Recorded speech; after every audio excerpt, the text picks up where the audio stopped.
Chào mừng quý vị đang đến với bản tin quốc tế sáng của FBNC. Đấu trường biển lại cuộn trào sóng gió khi hai siêu cường lại tiến hành động thái so găng lẫn nhau.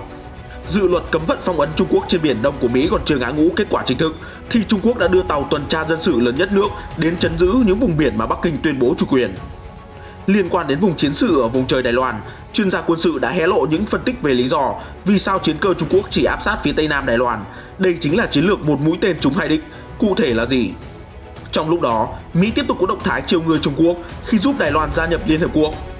Ở một diễn biến khác, Nhật lại lên tiếng kêu gọi Mỹ quay lại CPTPP giữa lúc Trung Đài chạy đua tham gia hiệp định. Liệu vai trò của Mỹ sẽ có ý nghĩa như thế nào? Ở đường đua khí tài, Trung Quốc vừa tung chiến binh bầu trời J-11 mạnh mẽ hơn sát thủ Su-35 của Nga. Trung Quốc phóng thành công vệ tinh mới để giải quyết các rác không gian. Trong những sự vụ đáng chú ý khác trên chính trường thế giới, Nga tố NATO khiêu khích, không sẵn sàng đối thoại.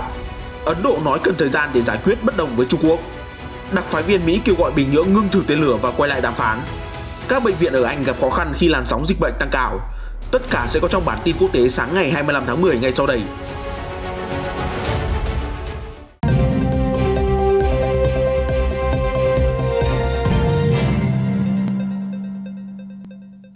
Trong lúc Hoa Kỳ đang thúc đẩy một dự luật nhằm phong ấn sự bành trướng của Trung Quốc trên Biển Đông, thì đại lục cũng quyết liệt triển khai chiến lược khẳng định lại yêu sách nhất quán của mình trên biển. Nguồn tin cuối tuần qua từ South China Morning Post cho biết, Cục Hải sự Trung Quốc MSA đã cho hạ thủy tàu tuần tra dân sự lớn nhất của nước này vào biên chế tàu tuần tra Hải tuần 09 thuộc tỉnh Quảng Đông, nhằm cung cấp nguồn viện trợ binh lực, đồng thời góp phần trấn giữ vùng biển mà Bắc Kinh tự tuyên bố chủ quyền. Tân binh khủng của MSA đã chính thức hoạt động vào hôm thứ Bảy ngày 23 tháng 10 với lượng choán nước 10.700 tấn. Nó cũng là con tàu tiên tiến nhất trong hạm đội dân sự và được trang bị vòi rồng, hệ thống theo dõi trên không, khả năng cứu hộ y tế và cả sàn đáp trực thăng. Colin Cole, một thành viên nghiên cứu từ Viện Nghiên cứu Chiến lược và Quốc phòng tại Đại học Công nghệ Nanyang của Singapore cho biết, MSA dường như đang thúc đẩy mạnh mục tiêu nâng cấp hạm đội phản ứng khẩn cấp của mình. Ông Cole nói thêm rằng MSA trước đây đã thường xuyên triển khai nhiều đội hình đến các khu vực tranh chấp trên biển và sau đó biện minh rằng hành động của mình đang đóng góp khả năng ứng phó khẩn cấp trong những trường hợp như cứu hộ, cứu nạn cho khu vực. Ông Cole lưu ý, nhìn chung, điều này sẽ mang lại hiệu quả giúp Trung Quốc khẳng định quyền kiểm soát của mình trong khu vực, bao gồm cả việc thực thi các quy tắc hàng hải đối với các tàu nước ngoài. Trước đó hồi cuối tháng 8, Trung Quốc đã gây bão dư luận quốc tế khi công bố một quy định hàng hải tự đặt, yêu cầu tất cả các tàu nước ngoài đều phải khai báo nhận dạng khi đi vào khu vực mà Bắc Kinh tuyên bố chủ quyền trên Biển Đông, chính thức áp dụng từ ngày 1 tháng 9. Theo Yu Gang, một cựu đại tá của Quân đội Giải phóng Nhân dân Trung Quốc PLA, loại tàu tuần tra mới này có thể di chuyển 180.000 km, tương đương với chiều dài bờ biển của Trung Quốc, mà không cần tiếp nhiên liệu và có thể thực hiện các hoạt động như cứu hộ và thực thi các quy định đánh bắt ở Bồn Hải hoặc Biển Hoa Đông. Tuy vậy, bản thân cựu đại tá PLA cho rằng việc triển khai loại tàu này trực chiến ở Biển Đông có thể dẫn đến xung đột và do vậy, tân binh đầy tiềm năng này chỉ có thể diễu võ dương ngoài, giúp phô trương sức mạnh và khả năng hàng hải của Trung Quốc, còn khơi mào một cuộc chiến thì chưa phải là chiến lược lâu dài. Nói về những chuyến bay thường nhật thay cho thông điệp răn đe mà Trung Quốc gửi đến hòn đảo Đài Loan, vì sao lộ trình bay của lực lượng không quân PLA đều tập trung vào phía tây nam của vùng nhận dạng phòng không của hòn đảo? South China Morning Post dẫn lời các chuyên gia quân sự cho biết, bởi vì khu vực này có địa thế rất thích hợp để Trung Quốc quan sát những căn cứ quan trọng của Đài Loan. Cụ thể, theo Lu Lisi, cựu giảng viên tại Học viện Hải quân Đài Loan ở Cao Hùng cho biết, có một khoảng trống ở phía tây nam trong dãy núi trung ương của Đài Loan, cao hơn mực nước biển chưa đến 3.000 mét, cho phép hệ thống radar máy bay của PLA có thể nhìn thoáng qua các căn cứ không quân của Đài Loan ở phía đông thành phố Hoa Liên và ở huyện Đài Đông. Thống kê do cơ quan phòng vệ Đài Loan công bố, trong vài năm qua, dàn chiến cơ được không quân Trung Quốc cắt cử thực hiện những thông điệp răn đe bao gồm máy bay KZ-500 với hệ thống kiểm soát và cảnh báo sớm, tiêm kích J-16, máy bay ném bom H-6K, tiêm kích Su-30 và các loại khác, với mục tiêu tập luyện khả năng bay tác chiến lẫn thu thập dữ liệu về địa hình và cảnh quan của hòn đảo. Nói về Đài Loan, lực lượng không quân của hòn đảo có hai căn cứ ngầm ở Hoa Liên và Đài Đông, nơi chứa tới 400 máy bay chiến đấu, sẵn sàng xuất trận nếu cuộc tấn công đầu tiên của PLA bùng nổ. Đây cũng là mục tiêu mà không quân Trung Quốc đặt vào tầm ngắm quan sát thông qua các chiến bay của mình. Trong một lý giải khác, các chuyên gia quốc phòng và hàng không dân dụng cho biết, những cuộc xuất kích và luyện tập của máy bay PLA được lên kế hoạch cho hành trình bay cẩn thận để tránh làm gián đoạn việc đi lại của dân sự trong vùng trời đông đúc trên eo biển Đài Loan và Biển Hoa Đông. Do vậy, việc chỉ tập trung vào một góc tây nam của ADIZ Đài Loan vừa đáp ứng được tiêu chí này, vừa đáp ứng được một mục tiêu chiến lược. Trong một ví dụ điển hình được ông Zhou Chenming kể lại cho thấy, Trước đây, khi các máy bay chiến đấu của PLA cất cánh từ căn cứ hàng không ở Phúc Kiến, tất cả các máy bay dân dụng của tỉnh này sẽ phải hạ cánh trong 4 giờ để nhường đường, gây ảnh hưởng lớn và thiệt hại về kinh tế cho các chuyến bay trong nước và quốc tế. Giải quyết điểm nghẽn này, ông Zhou cho biết các máy bay chiến đấu của PLA không còn bay đến các phía bắc của eo biển Đài Loan để tránh làm gián đoạn các chuyến bay dân sự, vì đây là khu vực bận rộn cho các hãng hàng không nội địa bay giữa các sân bay Phúc Kiến và Thượng Hải, Hàng Châu và các thành phố ven biển khác. So với eo biển Đài Loan và biển Hoa Đông, không phận ở Tây Nam Đài Loan đủ lớn để máy bay và tàu chiến của PLA tiến hành huấn luyện và các hoạt động quân sự khác, ông Zhou lưu ý thêm. Hôm 24 tháng 10, chỉ vài ngày trước khi Chủ tịch Trung Quốc Tập Cận Bình có bài phát biểu kỷ niệm 50 năm Bắc Kinh khôi phục vị trí hợp pháp tại Liên Hợp Quốc, các quan chức Đài Loan và Hoa Kỳ lại họp bàn về con đường để Đài Loan gia nhập vào tổ chức toàn cầu này. Trong một tuyên bố vào cuối ngày 23 tháng 10, Bộ Ngoại giao Hoa Kỳ cho biết các quan chức Mỹ và Đài Loan đã có cuộc hội đàm về việc hỗ trợ Đài Loan tham gia một cách có ý nghĩa vào Liên Hợp Quốc. Theo đó, phía Mỹ có sự tham gia của Phó trợ lý Bộ trưởng Ngoại giao Hoa Kỳ về các tổ chức quốc tế Hugo Zhang, Phó trợ lý Bộ trưởng Ngoại giao về Trung Quốc, Đài Loan và Mông Cổ Rick Waters và Phó đại diện của Đài Bắc tại Washington Wang Liangzhu. Các đại biểu của Mỹ đã nhắc lại cam kết của Washington đối với sự tham gia có ý nghĩa của Đài Loan tại Tổ chức Y tế Thế giới và Công ước Khung của Liên Hợp Quốc về biến đổi khí hậu. Đôi bên cũng thảo luận hướng đi giúp Đài Loan thể hiện được vai trò đóng góp tích cực của mình đối với những thách thức của toàn cầu, Bộ Ngoại giao Mỹ nêu rõ. Cơ quan Ngoại giao Đài Loan đã gửi lời cảm ơn sự hỗ trợ vững chắc của Hoa Kỳ. Được biết, Trung Quốc liên tục tuyên bố Đài Loan là một tỉnh của mình và cho rằng Trung Quốc là đại diện duy nhất của hòn đảo trên trường quốc tế. Tuy nhiên, hòn đảo nhấn mạnh chỉ có chính quyền dân cử Đài Bắc mới có quyền đại diện cho Đài Loan. Do Trung Quốc ngáng đường trong đại dịch Covid-19, Đài Loan không thể tiếp cận với WHO. Điều này khiến hòn đảo vô cùng tức giận. Trong khi đó, theo Reuters, cả Trung Quốc và WHO đều nói rằng Đài Loan đã nhận được sự trợ giúp cần thiết. Thời gian qua, Trung Quốc liên tục gây sức ép chính trị và quân sự để buộc Đài Loan chấp nhận là phần lãnh thổ không tách rời của Trung Quốc. Trong khi đó, Đài Loan tuyên bố là quốc gia độc lập và sẽ tự vệ nếu Trung Quốc tấn công. Hiện nhiều quốc gia trên thế giới, trong đó có Mỹ, đang ủng hộ Đài Loan tìm được tiếng nói trước thế giới. Trong lúc đó, Ngoại trưởng Nhật Bản đang ra lời kêu gọi Mỹ ủng hộ sự ổn định ở khu vực Ấn Độ Dương-Thái Bình Dương bằng cách tham gia Hiệp định Đối tác Toàn diện và Tiến bộ Xuyên Thái Bình Dương CPTPP, trong bối cảnh cả Trung Quốc và Đài Loan đều đã chạy đua nộp đơn xin gia nhập hiệp định này gần như cùng một thời điểm hồi tháng 9. Điều quan trọng là Mỹ nên tham gia vào việc tạo ra trật tự kinh tế khu vực bằng cách trở lại bàn đàm phán TPP. Ngoại trưởng Nhật Bản Toshimitsu Motegi nhấn mạnh trong một đoạn video được phát tại đối thoại núi Phú Sĩ, một sự kiện do Trung tâm Nghiên cứu Kinh tế Nhật Bản và Viện Nghiên cứu Quốc tế Nhật Bản tổ chức ở Tokyo hôm 23 tháng 10, trích nguồn tin từ báo Nikkei Asia.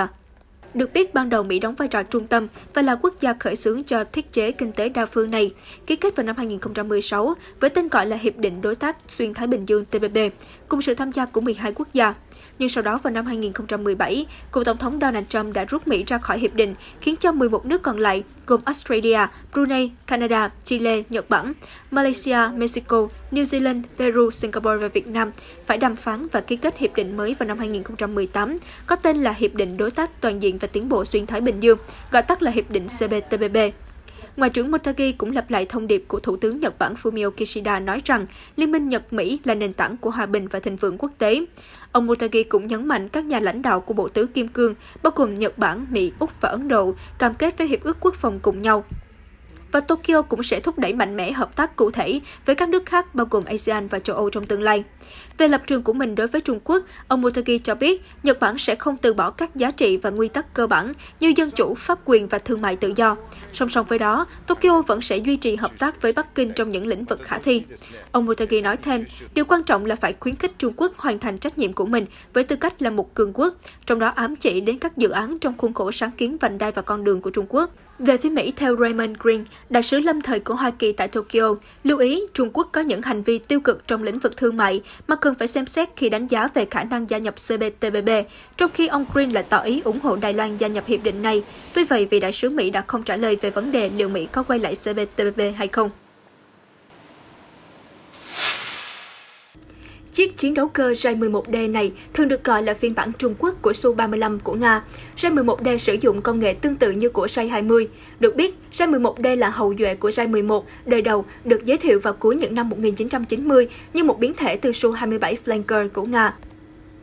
Khung máy bay của J-11 được làm bằng hợp kim nhôm và titan, phần thân của nó tích hợp buồng lái, cũng như các phần radar và khoang điện tử hàng không. Trong khi phiên bản J-11 cơ bản sử dụng một số thiết bị do Nga sản xuất, biến thể J-11B được phát triển trong nước, được trang bị hệ thống vũ khí và điện tử hàng không do Trung Quốc chế tạo, ngay cả khi nó sử dụng cùng khung máy với J-11. J-11D đang được kỳ vọng sẽ chiếm ưu thế trên không nhờ vô vàn tính năng mạnh mẽ. Chiến đấu cơ này được tích hợp vector lực đẩy 3D, trang bị đa dạng vũ khí tối tân. J-11D còn sở hữu radar mảng pha điện tử chủ động, hệ thống tiếp nhiên liệu hiện đại. Đặc biệt, nó còn được tích hợp các công nghệ vốn được phát triển cho máy bay chiến đấu J-16. Phần cánh và đuôi của tiêm kích này được chế tạo từ nhiều vật liệu composite. Được biết, J-11D có khả năng bắn BL-10 và BL-12, SD-10, hai tên lửa không đối không tiên tiến. Mặc dù J-11D của Trung Quốc có khả năng và đặc tính kỹ thuật ấn tượng, nhưng giới chuyên gia cho rằng khá khó khi đem loại tiêm kích này lên bằng cân với máy bay chiến đấu đa năng siêu cơ động Su-35 của Nga. Trên thực tế, việc phát triển biến thể này là cách Trung Quốc cố gắng tối ưu dòng máy bay Flanker và cải thiện hiệu suất của chúng. Hai máy bay J-11D và Su-35 được lắp đặt các thiết bị vô tuyến điện tử trên không khác nhau. Hơn nữa, thiết kế thân máy bay, kết cấu khung, khí động học và khí nén của hai máy bay phản lực cũng khác biệt. Su-35 được thiết kế vào những năm 2000 và do đó nó phụ thuộc khá nhiều vào các công nghệ được phát triển trong những năm 1990. Mặt khác, J-11D phức tạp hơn nhiều và có lẽ được thiết kế để vượt mặt Flanker của Nga về hiệu suất chiến đấu. Máy bay phản lực của Trung Quốc dự kiến sẽ có khung máy bay mạnh hơn nhưng nhẹ hơn do sử dụng vật liệu composite. J-11D được bổ sung khung máy bay tàng hình giả bằng các lớp phủ hấp thụ radar. Máy bay Nga rõ ràng thiếu yếu tố này. Sự hiện diện của radar mảng pha quét điện tử chủ động thu nhỏ AESA, một công nghệ thế hệ tiếp theo trên J-11D, cũng đặt nó lên vị trí dẫn đầu so với Su-35. Công nghệ hiện đại này sẽ cung cấp cho máy bay khả năng nhận biết tình huống vượt trội so với các biến thể Flanker khác. Ưu thế này cũng giúp J-11D có khả năng tăng phạm vi phát hiện lên gần 80%. Radar này cũng đã được tích hợp vào các máy bay chiến đấu như F-2 của Nhật Bản và F-22 của Mỹ vào đầu những năm 2000. J-20 và J-10C của POA Trung Quốc cũng có radar thu nhỏ. Như đã đề cập trước đây, J-11D cũng có thể tích hợp hệ thống khẩu độ phân tán. Do thiếu kinh phí, không quân Nga khó có thể hỗ trợ phát triển một hệ thống như vậy cho những flanker của riêng mình, ít nhất là trong tương lai gần. Nếu Trung Quốc quyết liệt trong cuộc đua khí tài, thì ở lĩnh vực không gian, Trung Quốc cũng không ngừng tăng tốc. Một thông tin đáng chú ý vừa được Hoàn Cầu Thời báo đăng tải cho thấy Trung Quốc đã phóng thành công vệ tinh thực tiễn 21 vào quỹ đạo định sẵn thông qua tên lửa Long March 3B từ trung tâm phóng vệ tinh Tây Sương ở tỉnh Tứ Xuyên, Tây Nam Trung Quốc vào khoảng 9 giờ 27 sáng Chủ nhật theo giờ địa phương. Theo các nhà chức trách của lĩnh vực hàng không vũ trụ Trung Quốc, vệ tinh thực tiễn 21 được giao nhiệm vụ xác minh công nghệ giúp giảm thiểu các mảnh vỡ trôi nổi không gian. Lần phóng vào hôm Chủ nhật đánh dấu chuyến bay thứ 393 của hệ thống tên lửa hành trình Long March. Trước đó, một tháng, tàu vũ trụ Thần Châu 13 của Trung Quốc chở theo 3 phi hành gia đã cập bến tại trạm vũ trụ của họ, khởi động chuỗi thời gian ở lại trên vũ trụ kỷ lục kéo dài khoảng 6 tháng, khoảng thời gian dài nhất đối với các nhà du hành vũ trụ Trung Quốc. Được biết, Trung Quốc phóng tàu vũ trụ có người lái đầu tiên vào năm 2003, đánh dấu bước ngoặt đưa nước này trở thành quốc gia thứ 3 đưa người lên vũ trụ sau Mỹ và Liên Xô thời điểm đó. Hãng thông tấn Interfax đưa tin, hôm 23 tháng 10, Bộ trưởng Quốc phòng Nga Sergei Shoigu cáo buộc Tổ chức Hiệp ước Bắc Đại Tây Dương NATO đã tập hợp lực lượng gần biên giới của Nga và không có thiện chí thảo luận về an ninh châu Âu với Moscow trên tinh thần bình đẳng và xây dựng. Bình luận của ông Shoigu là dấu hiệu mới nhất cho thấy căng thẳng gia tăng giữa Nga và NATO sau khi các bộ trưởng quốc phòng từ Liên minh phương Tây thống nhất một kế hoạch mới vào hôm 21 tháng 10 để tăng cường phòng thủ trước bất kỳ cuộc tấn công tiềm tàng nào trên nhiều mặt trận từ Nga. Bộ trưởng Quốc phòng Đức mô tả kế hoạch này là một cách răn đe Moscow. Tuy nhiên, hôm 22 tháng 10, Điện Kremlin đã gay gắt kết luận bước đi mới của NATO cho thấy Nga đã đúng khi tuyệt giao với tổ chức quân sự này. Trong tuần qua, Nga đã dừng hoạt động phái bộ ngoại giao của mình tại NATO và đóng cửa phái bộ của liên minh này tại Moscow khi NATO trục xuất 8 người Nga với cáo buộc làm gián điệp. Đề cập đến Thế chiến II, ông Shoigu gửi thông điệp, Bộ trưởng Quốc phòng Đức Annegret Kramp-Karrenbauer phải nhận thức rõ ràng rằng Đức và châu Âu đã phải nhận hậu quả ê chề như thế nào khi chọn cách gây hấn. Vị Bộ trưởng Quốc phòng Nga cũng nhấn mạnh các bên cần tương hỗ lẫn nhau để bảo vệ an ninh ở châu Âu và không được xâm phạm lợi ích của Nga. Ông nói, NATO vẫn chưa sẵn sàng cho một cuộc đối thoại bình đẳng về vấn đề này, đồng thời mượn vấn đề Afghanistan để nhắc nhở NATO. Kế hoạch răn đe của NATO ở Afghanistan đã kết thúc đầy nhục nhã và để lại thảm họa mà cả thế giới đã và đang phải giải quyết. Trở lại với những màn so kè khí tài binh lực nảy lửa ở vùng chiến sự biên giới của Trung Quốc và Ấn Độ, Tổng tham mưu trưởng quân đội Ấn Độ Đại tướng Bipin Rawat hôm thứ Bảy 23 tháng 10 lưu ý rằng các vấn đề đang chờ xử lý với Trung Quốc liên quan đến đường kiểm soát thực tế LAC ở phía đông Ladakh đang được giải quyết thông qua các cuộc đàm phán. Đại tướng Rawat cho rằng giữa hai nước Ấn Trung đang tồn tại một bất đồng và nghi ngại mà cần phải có thời gian để giải quyết. Nguyên văn ông nhận định rằng, đây không phải là lần đầu tiên những điều này xảy ra. Những vấn đề biên giới này đã từng xảy ra trong quá khứ và chúng tôi đã có thể giải quyết chúng. Vì có sự nghi ngờ tồn tại giữa hai quốc gia nên các vấn đề cần thời gian để giải quyết. Điều quan trọng là chúng tôi nên có niềm tin vào tiềm lực và hệ thống chiến lược của mình. Đặc biệt là có niềm tin vào năng lực sẵn sàng ngăn cản mọi mối đe dọa từ bất kỳ ai. 3 điểm xung đột chính đã xuất hiện giữa hai nước Ấn Trung, bao gồm bờ phía Bắc và phía Nam của hồ Bangan Teso, khu vực Gora và thung lũng Ganwan. Thông qua nhiều vòng đàm phán, cả hai bên đã giải quyết các vấn đề liên quan đến hồ Bangan Teso và Gora, thực hiện thỏa thuận rút lui quân đội khỏi các điểm nóng đó. Tuy vậy, Ấn Trung vẫn tiếp tục duy trì thêm binh sĩ như một phần của đợt triển khai nhiều cấp. Đáng nói, sau khi Ấn Độ và Trung Quốc không đạt được đồng thuận trong vòng đàm phán thứ 13 của cuộc họp cấp tư lệnh quân đoàn Ấn Độ-Trung Quốc vào đầu tháng này, từng đợt khí tài khủng đã được hai nước dàn quân răn đe lẫn nhau dọc theo đường biên giới. Ấn Độ cho biết họ mong muốn phía Trung Quốc sẽ sớm giải quyết tất cả vấn đề còn lại về LAC ở phía đông Ladakh. Chúng tôi đã đưa ra các đề xuất mang tính xây dựng trong vòng 13 của cuộc họp cấp tư lệnh quân đoàn Ấn Độ-Trung Quốc để giải quyết các lĩnh vực còn lại, nhưng phía Trung Quốc không đồng ý. Tôi không muốn mô tả kết quả theo bất kỳ cách cụ thể nào, ngoại trừ việc nói rằng hai bên đã đồng ý duy trì liên lạc và duy trì sự ổn định trên thực địa. Người phát ngôn Bộ Ngoại giao Ấn Độ Adrian Bachi cho biết. Ông Bachi đã nói rằng việc giải quyết tranh chấp ở các khu vực còn lại và khôi phục hòa bình sẽ tạo điều kiện thuận lợi cho sự tiến triển trong quan hệ song phương nói chung. Liên quan đến các vụ thử tên lửa đạn đạo gần đây của Triều Tiên, đặc phái viên Mỹ về vấn đề Triều Tiên Sung Kim vừa đưa ra một đánh giá vào hôm Chủ nhật ngày 24 tháng 10 rằng các vụ thử có liên quan đến nhau và là chuỗi động thái phản tác dụng trong nỗ lực giảm căng thẳng. Ông Sung Kim kêu gọi Bình Nhưỡng nên thay đổi chiến lược, tham gia vào các cuộc đàm phán. Phát biểu với báo giới sau cuộc gặp với người đồng cấp Hàn Quốc tại Seoul, đại diện đặc biệt Sung Kim cho biết Hoa Kỳ cam kết nối lại ngoại giao bền vững và thực chất với Triều Tiên. Mục tiêu của chúng tôi vẫn là phi hạt nhân hóa hoàn toàn bán đảo Triều Tiên. Đó là lý do tại sao vụ thử tên lửa đạn đạo gần đây của Bình Nhưỡng, một trong số vụ thử tên lửa đạn đạo trong 6 tuần qua, là một chuỗi vụ phóng liên quan và gây ra sự ảnh hưởng phản tác dụng đối với việc đạt được tiến bộ hướng tới một nền hòa bình lâu dài trên bán đảo Triều Tiên, nguyên văn ông Sung Kim chia sẻ. Ngoài ra, ông Kim còn lưu ý, vụ phóng mới nhất của Triều Tiên đã vi phạm nhiều nghị quyết của Hội đồng Bảo an Liên Hợp Quốc và gây ra mối đe dọa đối với các nước láng giềng của Triều Tiên và cộng đồng quốc tế. Chúng tôi kêu gọi Cộng hòa Dân chủ Nhân dân Triều Tiên ngừng các hành động khiêu khích này và các hoạt động gây bất ổn khác và thay vào đó tham gia vào đối thoại. Chúng tôi vẫn sẵn sàng gặp Cộng hòa Dân chủ Nhân dân Triều Tiên mà không có điều kiện tiên quyết. Và chúng tôi đã nói rõ rằng Hoa Kỳ không có ý định thù địch với Cộng hòa Dân chủ Nhân dân Triều Tiên. Ông Sung Kim một lần nữa nhắc lại quan điểm lập trường của chính quyền ông Biden.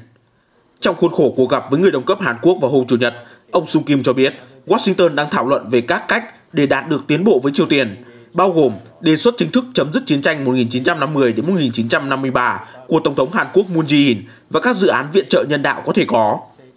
Về đề xuất chấm dứt chiến tranh, hãng thông tấn Trung ương Triều Tiên KCNA dẫn lời Thứ trưởng Ngoại giao Triều Tiên Ri Tae-song hồi tháng 9 nói rằng đây sẽ là những tuyên bố vô nghĩa như một tờ giấy lộn nếu chính sách thù địch của Mỹ không thay đổi. Theo Reuters, Bình Nhưỡng cho đến nay vẫn bác bỏ các tuyên bố của Mỹ, cáo buộc Washington và Seoul đang nói một đằng làm một nẻo khi vừa kêu gọi nối lại ngoại giao hòa bình, trong khi làm gia tăng căng thẳng bằng các hoạt động quân sự như tập trận song phương. Hôm thứ Năm tuần trước, Triều Tiên cho biết Hoa Kỳ đã phản ứng thái quá với vụ thử tên lửa đạn đạo phóng từ tàu ngầm mà Bình Nhưỡng gọi đơn thuần là hành động tự vệ. Đồng thời, đặt câu hỏi về sự chân thành trong lời đề nghị đàm phán của Washington, thậm chí phía Triều Tiên còn cảnh báo về hậu quả mà Mỹ phải đối mặt. Ở một diễn biến đáng chú ý khác, một phái viên Hoa Kỳ vào cuối tuần qua đã nhấn mạnh sự ủng hộ của Washington đối với sự chuyển đổi sang chế độ dân sự ở Sudan trong cuộc hội đàm với Thủ tướng Sudan, ông Abdallah Hamdok và các quan chức hàng đầu trong Hội đồng quân sự chuyển tiếp. Trước đó vào ngày 15 tháng 10, Thủ tướng Sudan Abdallah Hamdok đã phải lên tiếng cảnh báo rằng nước này đang phải đối mặt với cuộc khủng hoảng tồi tệ nhất trong quá trình chuyển tiếp sang chế độ dân sự sau khi vị lãnh đạo độc tài lâu năm Omar al-Bashir bị lật đổ hơn 2 năm trước. Jeffrey Feldman, đặc phái viên của vùng sừng châu Phi, cũng đã kêu gọi tất cả các bên tiếp tục hợp tác để thực hiện tuyên bố hiến pháp của Sudan, được ký kết sau cuộc nổi dậy năm 2018 đến năm 2019, dẫn đến việc Tổng thống Omar al-Bashir bị phế truất. Đại sứ Feldman đã gặp Thủ tướng Abdallah Hamdok, tướng Albert Fan al-Buhan Phó Chủ tịch Hội đồng Quân sự chuyển tiếp Sudan TMC, tướng Mohamed Hamdan Dagalo. Căng thẳng giữa các nhà lãnh đạo dân sự và quân sự trong chính quyền chuyển tiếp ở Sudan, những người hiện chia sẻ quyền lực dựa trên thỏa thuận đạt được vào cuối tháng 8 năm 2019, đã tăng vọt sau một cuộc đảo chính quân sự được dàn dựng vào tháng 9. Khi khủng hoảng kinh tế ngày càng trầm trọng, một liên minh các nhóm nổi dậy và các đảng chính trị đã liên kết với một nhóm đơn vị quân đội, cáo buộc các đảng dân sự quản lý kém và độc quyền, đồng thời đang tìm cách giải tán nội các. Đáp lại, hàng trăm nghìn người đã biểu tình tại một số khu vực của Khartoum và các thành phố khác vào thứ Năm, chống lại viễn cảnh quân đội cai trị. Một số bộ trưởng trong nội các đã tham gia. Trong một tuyên bố sau cuộc gặp với đại sứ Feldman, tướng Burhan ca ngợi sự ủng hộ của Mỹ đối với quá trình chuyển đổi sang dân chủ của Sudan và cho biết quân đội ủng hộ sự chuyển tiếp này. Trong một thông tin liên quan đến những nỗ lực chiến đấu với đại dịch COVID-19, các bệnh viện của Anh đã phải vật lộn để đối phó với một lượng lớn bệnh nhân trước một làn sóng bùng phát được dự đoán trước sẽ xảy ra vào mùa đông. Một chuyên gia y tế cấp cứu cao cấp cảnh báo vào Chủ nhật ngày 24 tháng 10. Vương quốc Anh đã ghi nhận số ca nhiễm COVID-19 mới cao nhất kể từ tháng 7 trong tuần qua. Số liệu của chính phủ cho thấy hôm thứ Bảy ngày 23 tháng 10, một ngày sau khi Thủ tướng Boris Johnson tuyên bố trở lại các quy định đóng cửa. Chủ tịch Đại học Y khoa cấp cứu Hoàng gia Catherine Henderson nói với Sky News rằng các khoa cấp cứu đang phải vật lộn để đối phó. Bà Henderson nói, chúng tôi đang phải vật lộn để đối phó. Đây không phải là điều sẽ xảy ra trong vài tháng tới. Chúng tôi đang ở một nơi khủng khiếp, nơi chúng tôi có nhiều xe cứu thương, với những người dễ bị tổn thương đang chở trên những chiếc xe đó. Khoảng 333.465 người ở Anh có kết quả xét nghiệm dương tính với COVID-19 trong 7 ngày qua, tăng 15% so với tuần trước và là con số cao nhất trong vòng 7 ngày, tính đến ngày 21 tháng 7. Số người chết đã tăng 12% trong tuần qua và tổng số tử vong kể từ khi bắt đầu đại dịch đến nay là 139.461 người, cao thứ hai ở châu Âu sau Nga. Các cố vấn y tế của chính phủ cho biết hôm thứ Sáu ngày 22 tháng 10 rằng cần chuẩn bị cho việc có thể áp dụng lại các biện pháp để làm chậm sự lây lan của dịch bệnh, chẳng hạn như làm việc tại nhà, hành động càng sớm chừng nào sẽ càng giúp kiểm soát tốt hơn làn sóng dịch bệnh. Những thông tin vừa rồi đã kết thúc bản tin quốc tế sáng hôm nay. Cảm ơn quý khán giả đã theo dõi. FBNC sẽ tiếp tục cập nhật những tin tức nóng và mới nhất trên thế giới trong những bản tin tiếp theo. Xin chào và hẹn gặp lại!